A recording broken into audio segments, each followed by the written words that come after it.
cela reste une nuit paisible, presque suspendue dans le temps.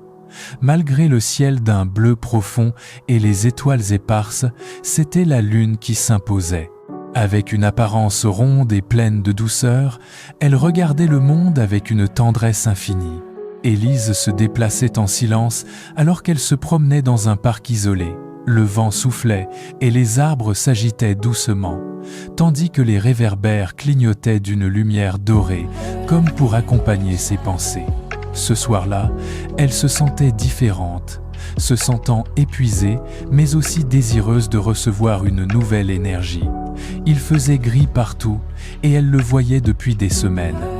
Cela occupait tout l'espace. Les petites inquiétudes, les doutes qui pesaient sur ses pensées. Elle avançait sans regarder et vivait sans ressentir. Mais cette nuit-là, quelque chose a choisi la força à sortir. Elle regardait vers la lune. Elle reste immobile pendant un moment de cours. Après cela, elle ferma les yeux avec une expression douce, presque timide, en disant « Je veux voir la vie dans nouveau ». Ce n'était pas un souhait spectaculaire, pas une demande irréaliste, juste une intention sincère.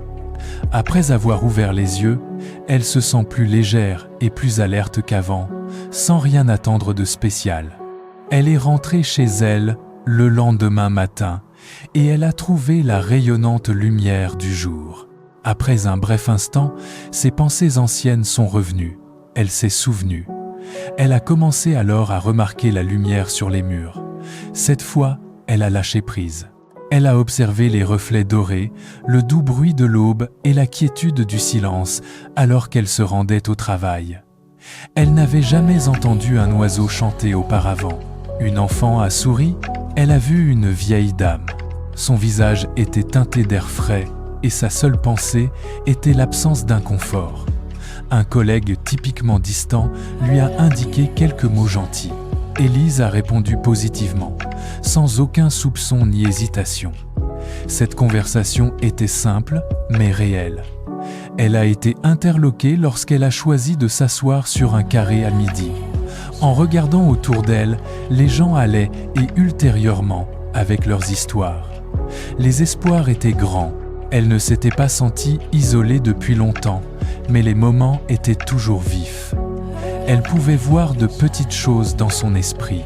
Le message d'un ami l'a pris au dépourvu et ils ont tous deux accepté de prendre un café.